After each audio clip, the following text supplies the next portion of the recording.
बिस्मिल्लाहिर्रहमानिर्रहीम। अस्सलाम वालेकुम। आप देख रहे हैं हालात। मैं हूं सईद चौधरी।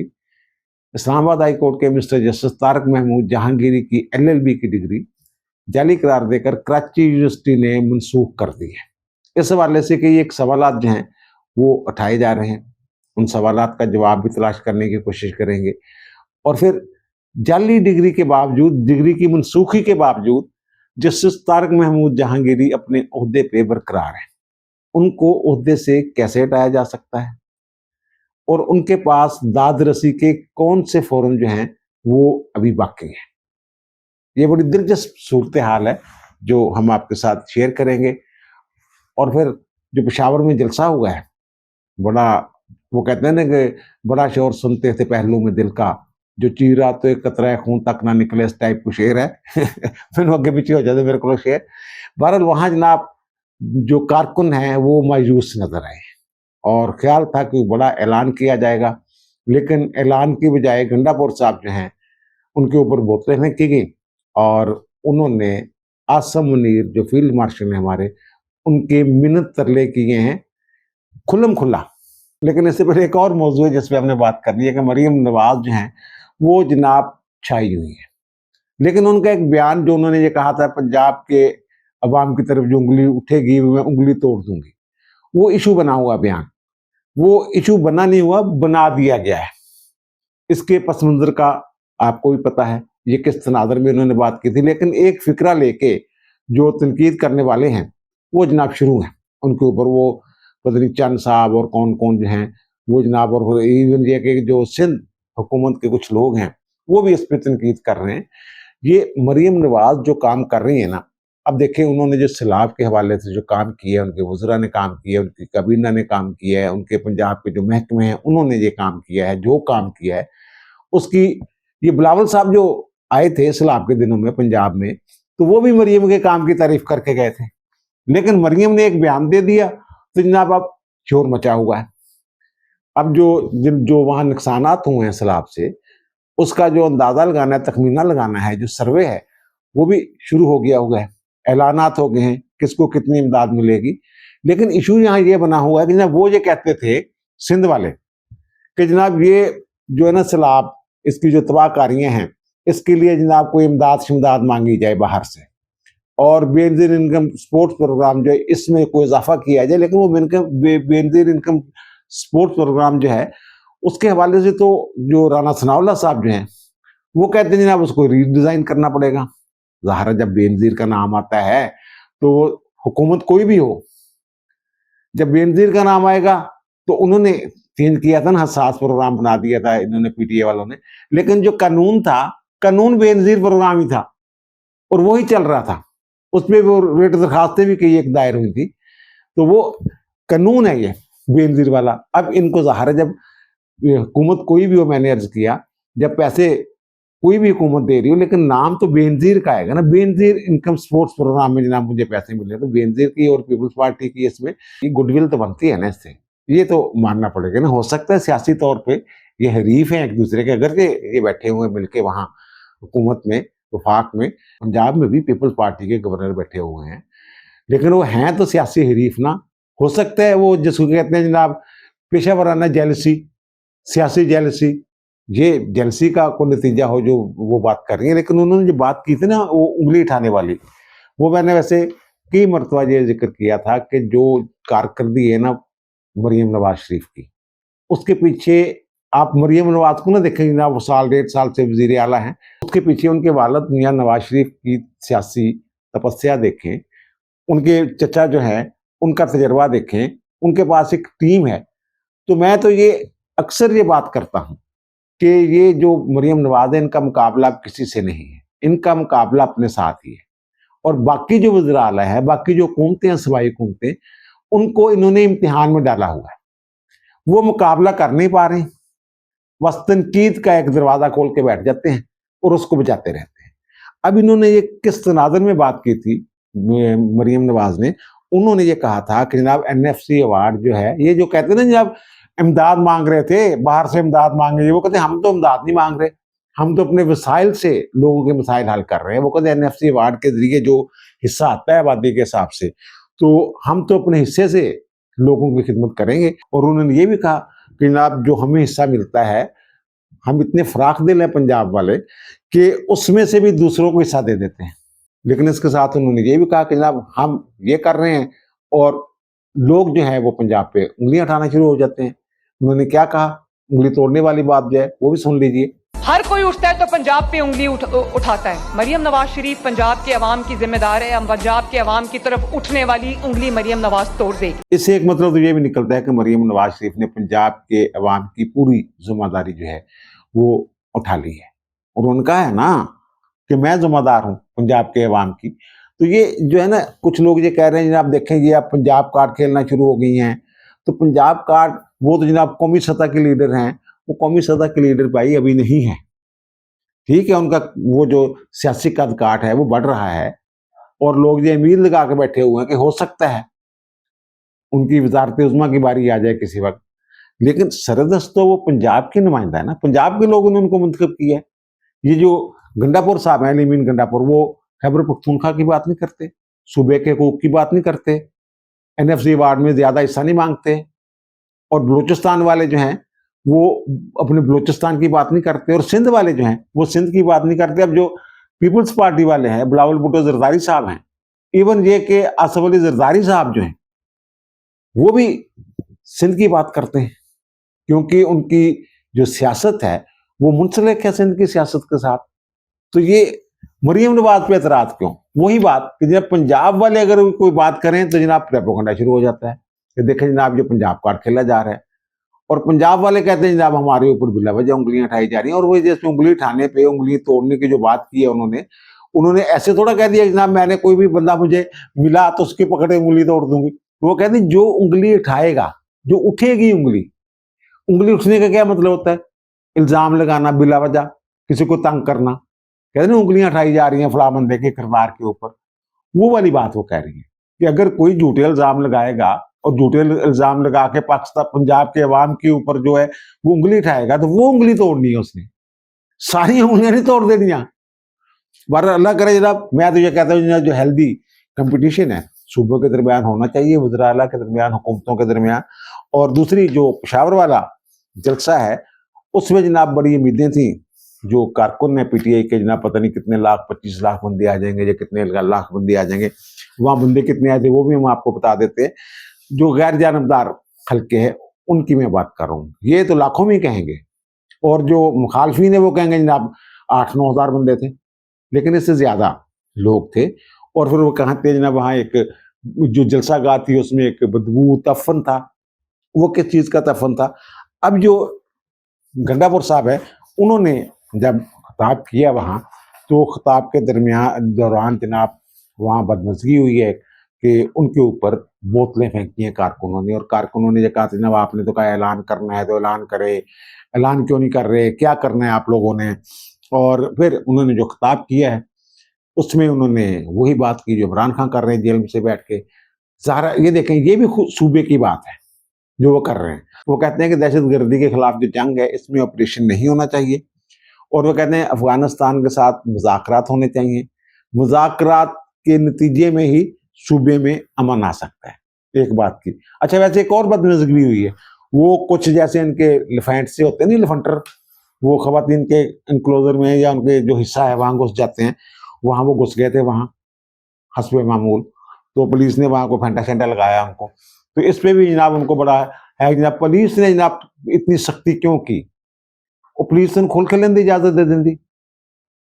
इमरान खान की दौर जी मौजा सी गंडापुर के दौर से मौजा नहीं मिल सकती।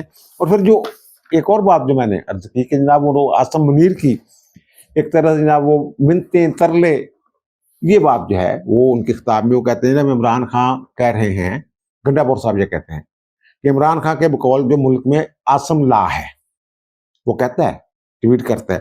तो वो कहते हैं फील्ड मार्शल साहब अब आप पे ये फर्ज बनता है, आपका ये फर्ज है कि अपना किरदार अदा करें और इसकी वजाहत भी करें। ये भी उन्होंने कहा है।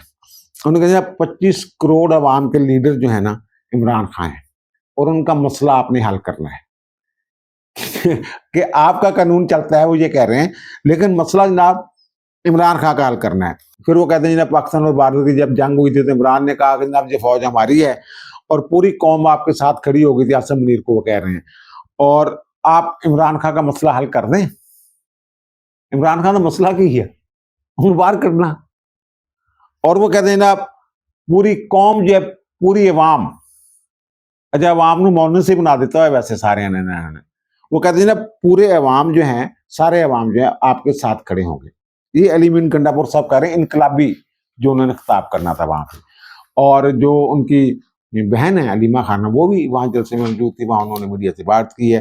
तो उन्होंने कहा जनाब जो लोग बड़े गुस्से में हैं, जो निज़ाम के खिलाफ गया, जो गजब नजर आ रहा है मुझे तो वो कह रहे हैं कि जनाब अडयाला की तरफ चलें, आप लॉन्ग मार्च की कॉल दें, तो लेकिन मैं कॉल नहीं दूंगी। और कहते हैं लेकिन वो कहते हैं जो मुल्क में जुल्म का निज़ाम है, तो हालात जो है बांग्लादेश वाले बन सकते हैं, श्रीलंका वाले बन सकते हैं, और नेपाल वाले जो हैं हालात वो बन सकते हैं। अब जो इन्हीं का सोशल मीडिया है वो देखें, जब जलसा खत्म होता है तो उसके बाद जनाब इनका जो सोशल मीडिया जो एक्टिविस्ट हैं इनके, वो जनाब मैदान में आ जाते हैं। और फिर वो जो तासर ये मिलता है उनके बयानात से कि ये जलसा जो है वो एक तरह से नाकाम जलसा था, और ये जो क़यादत है अब ये अलीमा खानम को संभाल लेनी चाहिए, क्योंकि अलीमा खानम पे लोग जो है वो एतबार करते हैं। वो इमरान खान की बहन है और उनसे मोहब्बत करते हैं।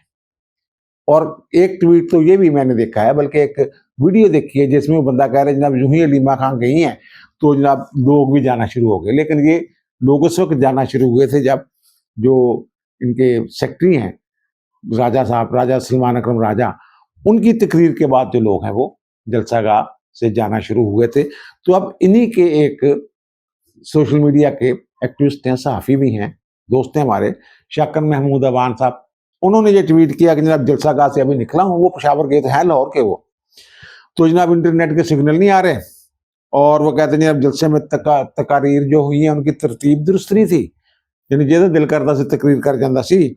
और वो कहते हैं इंतजामी जो मामलात थे, जो इंतजामात थे, उनमें भी बड़े सुकम थे, खामियां थी, और तफन वाली और बदबू वाली जगह पे जनाब वो कहते हैं जलसे का इनकाद किया गया, और बहुत सारी शिकायत देखने को मिली। दाखिली रास्तों पे पुलिस ने बड़ा तंग किया, और वो कहते हैं जनाब मगरिब के वक्त जलसा बड़े अरूज पे था, सलमान अकरम राजा ने तकरीर की, तो उसके बाद जनाब जो लोग हैं वो वापस जाना शुरू हो गए।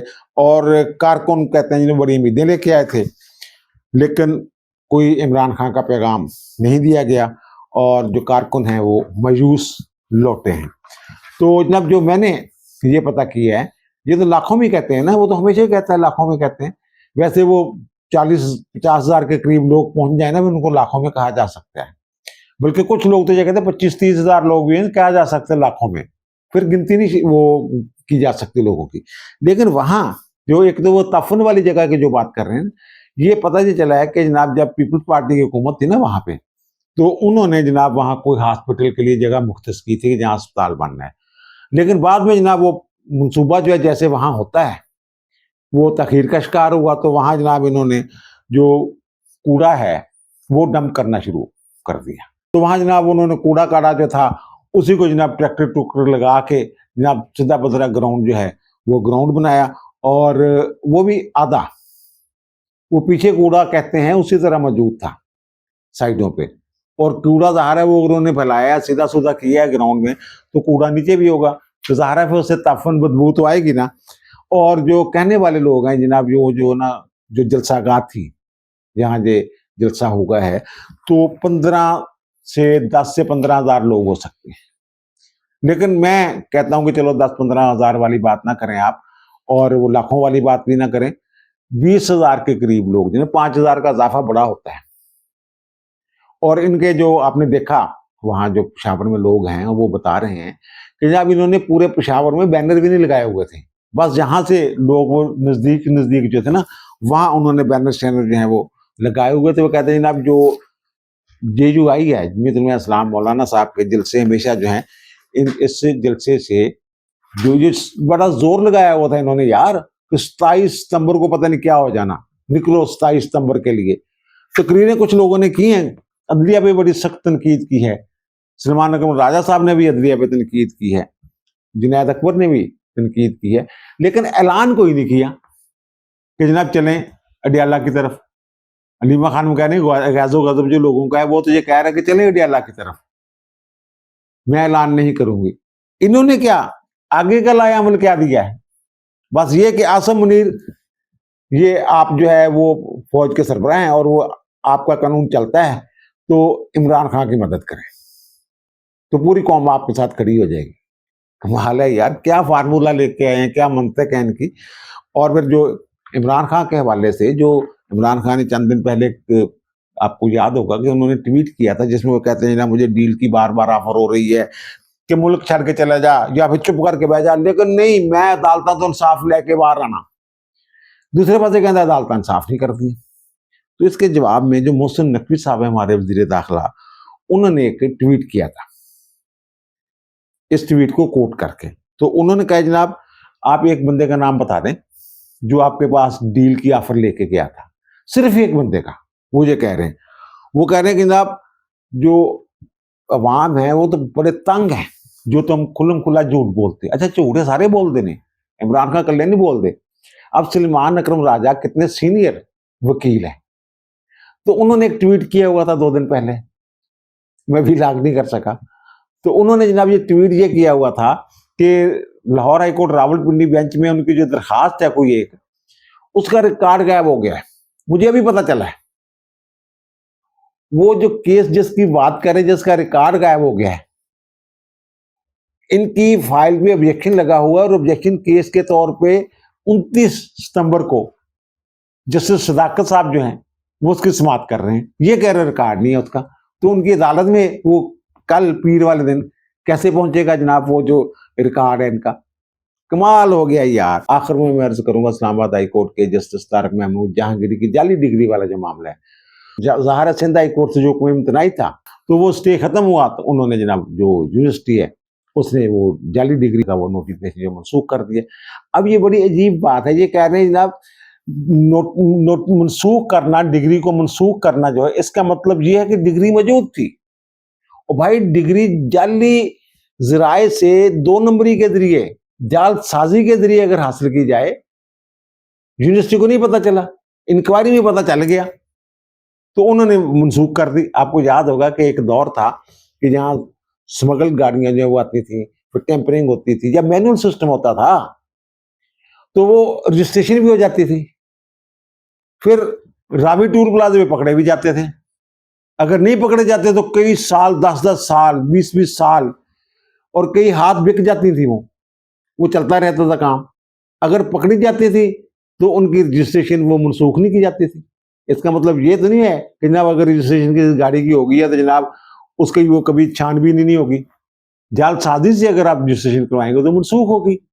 अब इनके पास जो रेमेडी है ना, जो कानून ने एक नक्शा दिया हुआ है, उसके मुताबिक अगर यूनिवर्सिटी से कोई शिकायत है इनको या डिग्री इनकी मनसूख कर दी जाती है, जैसे वो कहते हैं मुझे सुना नहीं गया, तो उसका तरीकाकार ये होता है कि ये गवर्नर चांसलर होता है, गवर्नर के पास अपील करेंगे यूनिवर्सिटी रूल्स के मुताबिक, डायरेक्ट हाई कोर्ट में नहीं जाएंगे।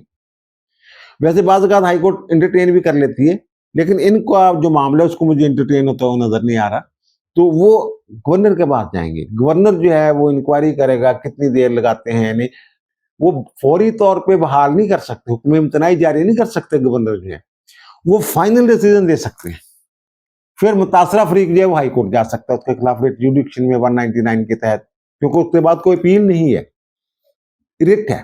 रिट जुडिक्शन वहां होती है जहां कोई दादरसी का कोई और फॉर्म मौजूद ना हो। तो फिर ये अगर गवर्नर इनकी अपील जो है वो खारिज कर देते हैं तो फिर जो है इनको जाना पड़ेगा कोर्ट में, हाई कोर्ट में। और फिर इनका जो केस है, जो इस्लामाबाद हाई कोर्ट के चीफ जस्टिस सरदार सरफराज डोगर और आजम खां पर मुश्तमिल बेंच ने इनको काम करने से रोका हुआ है, जुडिशियल वर्क से, तो इनका रोस्टर से तो नाम निकाल दिया उन्होंने एक, लेकिन जज के तौर पे ये बरकरार रहेंगे। कब तक बरकरार रहेंगे? ये इनको फारग करने के 2 तरीके हैं। एक तो ये जो कोवरेंटों की दरखास्त दायर की हुई है इस्लामाबाद हाई कोर्ट में मियां दाऊद ने, जिसके खिलाफ इन्होंने अपील दायर की है सुप्रीम कोर्ट में, और 29 तारीख को सितंबर को वो 5 रुकनी बेंच जो है इनकी अपील की समाअत कर रहा है।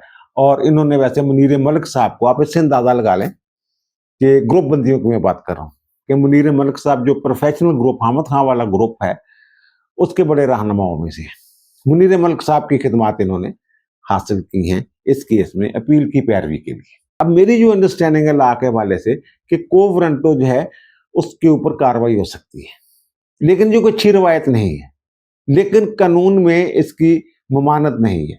वो मैंने आपको जजमेंट भी दिखाई थी, असद अली मलिक वाला केस जो था, सजाद अली शाह के खिलाफ जो है वो उन्होंने कार्रवाई की थी। उन्होंने उसमें कहा था जनाब जो को वारंटो है, अगर किसी की अहलियत का सवाल है, किसी जज की अहलियत का सवाल है, तो वो रिट जुडिक्शन जो है उसमें वो फाइल करेगा मामला।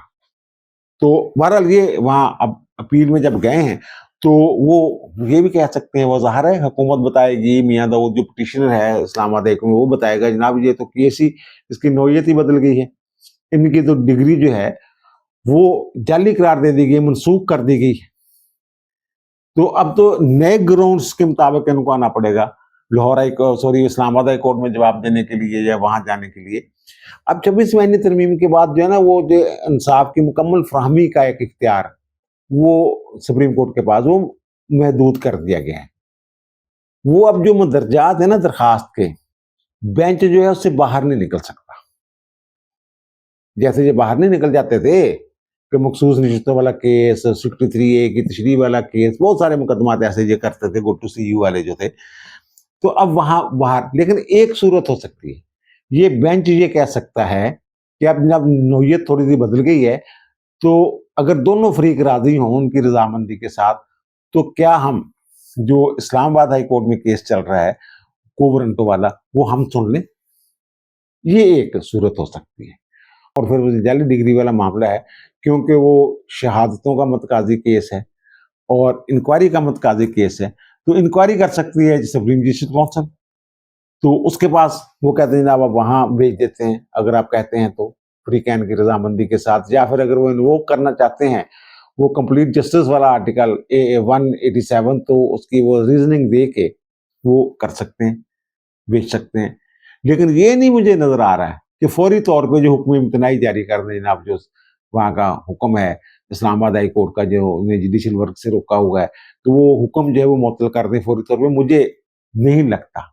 लेकिन बहरहाल कितनी देर है, कल जो है वो पता चल जाएगा पीर वाले दिन कि क्या होता है क्या नहीं होता। और दूसरा तरीका को वारंटो का एक तरीका है, दूसरा ये कि दरखास्त अब जाए सुप्रीम जस्टिस काउंसिल में मनसूखी डिग्री वाली बात लेके। ये इनकी जाली डिग्री वाला मामला पेंडिंग पड़ा हुआ है अभी तक, और मिड अक्टूबर में मे बी जुडिशियल कमीशन जो है सॉरी सुप्रीम जुडिशियल काउंसिल जो है इस केस को टेकअप करे, वहां वो मुतफरक दरखास्त दे बंदा जनाब वहां जाके कि जनाब ये तो मैंने तो ये इल्ज़ाम लगाया था इंक्वायरी के लिए, तो अब तो जनाब इनकी डिग्री भी मनसूख हो गई है। तो वहाँ ये जो है, वैसे तो ये जो मैंने कहा ना खुद देखना शुरू कर दे केस जो है सुप्रीम कोर्ट का आईनी बेंच जो है, वो ये भी कह सकते हैं जनाब आप रिकॉर्ड लाएं दिखाएं, आपने कहा है ना मुझे गलत, तो जनाब आप डिग्री दिखाएं, FEL या LLB पार्ट 1 का जो रिजल्ट कार्ड है, मार्कशीट है, वो जो जारी होती है वो दिखाएं, LLB फाइनल का जो रिजल्ट कार्ड है या मार्कशीट है वो दिखाएं, ये जनाब डिग्री दिखाएं, हम देख लेते हैं जनाब रोल नंबर, एनरोलमेंट नंबर क्या चक्कर है, और उनका जो यूनिवर्सिटी से रिकॉर्ड मंगवा लें जनाब, आप भी रिकॉर्ड लेके हैं, हम देख लेते हैं क्या मामला है। तो अगर केस आगे चलता है इस अंदाज में, तो फिर जो मैंने अर्ज किया ना कि जो फौरी तौर पे ये रिलीफ चाहते हैं कि जनाब वहां से हमें कोई ऐसा हो जाए कि जनाब स्टे हो जाए, वो मुझे नजर नहीं आ रहा। और दूसरी बात यह है कि लोग ये भी पूछ रहे हैं कि जनाब ये देखें इतनी साल तनख्वाहें लेते रहे हैं, तो जनाब हाँ 36 साल पता नहीं 31 साल जनाब वो डिग्री जब जनाब काम करते रहे, वकालत करते रहे हैं, तो लॉ ऑफिसर रहे हैं, फिर जज रहे हैं, फिर क्या क्या रहे हैं, तो ये कैसे हो सकता है। ये अभी अभी 19 मई को ये आपके जो है मंसूर अली शाह साहब वाला बेंच है, उसने एक फैसला दिया है। एक बंदा था जनाब, उसका नाम था शहबाज लतीफ, वो रेलवे में भर्ती हो गया, ये रेलवे में भर्ती हुआ जनाब वो 2003 में, और उसने जालसाजी की, जो उसके नंबर थे ना मैट्रिक में वो थे 377, थर्ड डिवीजन थी, उसने थोड़े से नंबर और उसमें इजाफा कर लिया टेम्परिंग करके, वो 399 कर लिए, एलिजिबल हो गया। 18 साल तक सर वो काम करता रहा उस ओहदे पे, लेकिन 2018 में पकड़ा गया, इंक्वायरी हो गई। इंक्वायरी के बाद उनको फारिग कर दिया गया। फारिग करने के बाद जनाब वो सर्विस ट्रिब्यूनल चल गया। सर्विस ट्रिब्यूनल ने भी कहा जनाब तेरी डिग्री जाली, सनद जाली सी। फिर वो सुप्रीम कोर्ट में आ गया, तो सुप्रीम कोर्ट ने जनाब उसको ये कहा कि नहीं, तेरी जी सनद आ वो जाली आ, टैंपरिंग आ, तू ते अहल ही नहीं सका। ओके चलो निकलो। लेकिन वहां जो सर्विस ट्रिब्यूनल, तो उसने ये भी कर दी सारी तनख्वाह 15 साल की वापस करे। तो वो कानून ये है कि जो सरकारी मुलाजम है, उस वक्त तो सरकारी मुलाजम था ना, उसने 15 साल काम तो किया ना, उसको दी गई मुराद जो ना वापस नहीं ली जा सकती। ये जो पीसीओ वाले जज थे, इनसे भी जो उन्होंने काम किया था, उनकी जो अपॉइंटमेंट थी वो इन्होंने डिक्लेयर कर दी इफ्तिखार मोहम्मद चौधरी के अदलिया ने बहाल होने के बाद कि वो सही नहीं थी, लेकिन उनसे तनख्वाहें वापस नहीं ली गई थी। इस पर फिर बाद में एक जजमेंट आई थी। पहले उन्होंने कहा था जनाब वो वापस करनी पड़ेगी, बाद में फिर एक और जजमेंट आ गई, साकब निसार ने कोई जजमेंट दे दी, नहीं जनाब वापस नहीं हो सकती, ये जो कानून की बात है, यही बात जो है इन्होंने की है।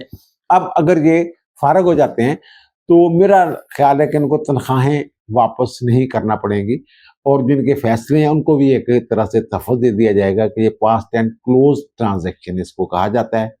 जैसे पीसीओ जजों ने जो फैसले दिए हुए थे वो तो बरकरार ही रखे गए थे ना, वो तो नहीं थे सारे फैसले उड़ा दिए थे। इसी तरह जो है ये इनके जो फैसले हैं, मेरा ख्याल है जो कानून ये कहता है कि बरकरार रहेंगे पास्ट एंड क्लोज ट्रांजैक्शन, और इनको जो तनख्वाहें ले लू गए हैं ना वो भी इनसे नहीं ली जाएंगी। हाँ ये है कि पेंशन पुंशन वाला जो मामला है ना वो खत्म, बरतरफ समझे जाएंगे ना फिर। अब दीजिए मुझे इजाजत, इनसे दोबारा मुलाकात होगी नए भी इलाके के साथ। अल्लाह ताला आप पर, मुझ पर, हम सब पर मेहरबान रहे। अल्लाह हाफिज।